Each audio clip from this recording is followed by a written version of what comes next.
Well, good evening, everybody. It is the 25th of August, 2024. And instead of doing a regular webcast in the studio, we're out watching trains tonight.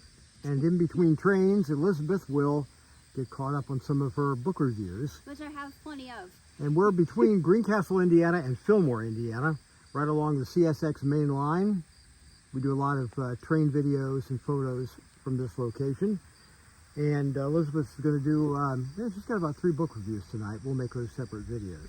So with that, we have a car coming.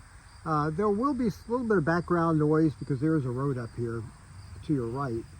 You'll hear the occasional car, which isn't too bad, but sometimes there'll be like a semi hauling grain off one of these local farms, or a loud farm tractor, or a noisy side-by-side. So hopefully we won't get interrupted too much with that stuff. But Elizabeth, this review is Ghost Town Living by Brent Underwood. I actually wrote 2 reviews to it because I had forgotten I'd already written one, but I've got 2, and the second one is much better. But if you're a fan of Brent Underwood's captivating and mesmerizing narration, you won't be disappointed here. He writes the same way he speaks, and the book is absolutely fascinating. Not only does he uncover the history of Cerro Gordo, in Spanish that means fat hill. It's far more romantic and mysterious to say Cerro Gordo, I think. But he speaks of the people who built it and the silver mining giant that it was. There's still silver in the mines, so they're still viable. He doesn't sugarcoat how rough it has been to build the first American hotel, which he's still working on, and someday I hope to be one of the first to stay in it. If you enjoy Brent's educational content, read the book. It gave me a whole new respect on the volunteers holding Cerro Gordo together and how he keeps building his dream from the ground up. And he's got a really good YouTube channel. That's where we first became familiar with him. Yeah. Is watching his YouTube channel, and it's a lot of captivating videos. Right. So keep the book down a little bit. Don't hide your face from the sun. It's very educational, and I've been drawn to the whole idea of mining and getting gains from that, but I just don't have the fortitude. I think it would be a very difficult and very taxing and arduous life. The videos where he goes down 600, 800 feet into one of these mines by himself, sometimes going down by rope. Right. I don't think the lift is working right now. No, for a while the lift wasn't working. Yeah. So he's going down by rope, a combination of rope and steps. And chiseling the rock and out by hand. He set up a room down there, almost like a B&B room, at like 600 feet. That part gives me the creeps. Yeah. But you definitely got to check out some of his videos. Right. And the book really gives you a lot more information about his story above and beyond. Right, and the people that helped him out. But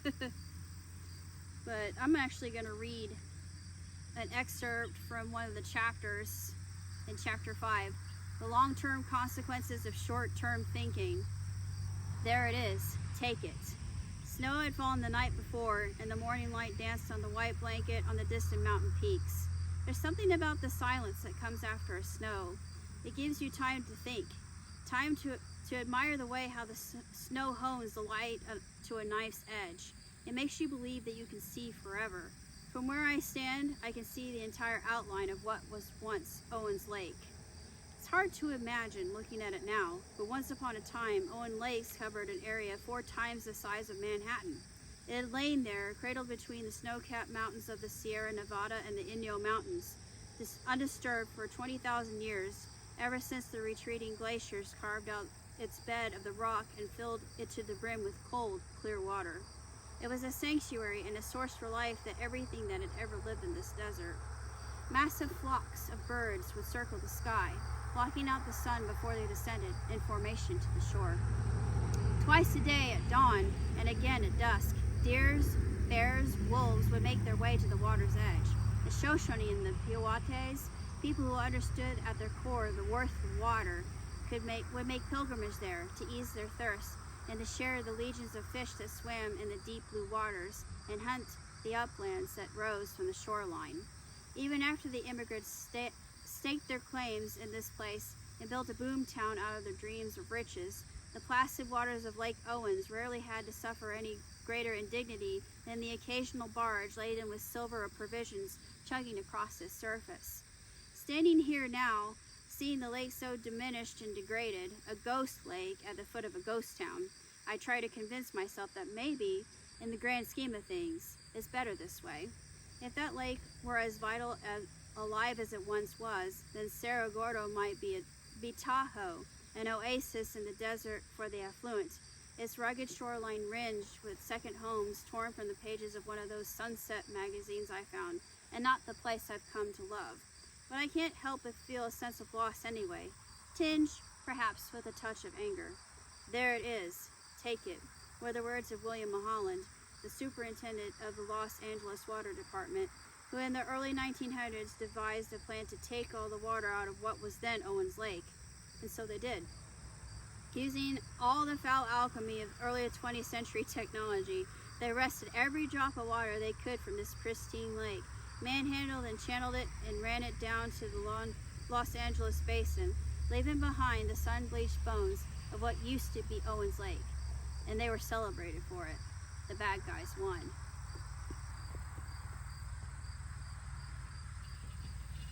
That it? Yeah, I'm not gonna read anymore. Okay. Any final comments on the book? Well, I absolutely loved it. For me, it was a day's read because I couldn't put it down. I was so captivated and compelled by the stories he told. And actually, here's a map. I don't know if you can see the map. Yeah, we can see it. Okay. He's got some nice photos in here too of the original proprietors. Here's the mine.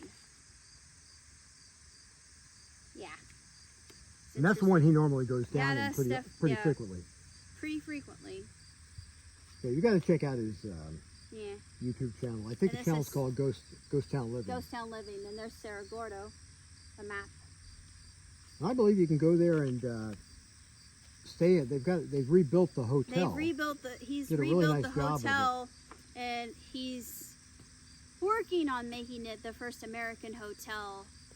He always talks about it, and he's so close. Every time he wants to try and open it, he's had people stay there, but he's always run across some kind of obstacle or something will get in his way, just unforeseen circumstance that just And he's had all sorts of volunteers, upends him. Yeah. other YouTubers. Right. Heavy D Heavy had his D crew had out his there. crew I think out that's when they were there. pouring the He had to help concrete. him out. So, yeah, he's had a lot of cameo visits from other YouTubers. Excuse me. But definitely a good channel worth watching. We'll Yeah. try and do one more We'll try and do tonight. one more. Our friends just came back. They Yep. ran up to the convenience store. You got something to drink. And we'll watch a few trains tonight. In between trains, Sure. we'll try and do another review. Good Well, night, until next everybody. time. Ciao, Titi.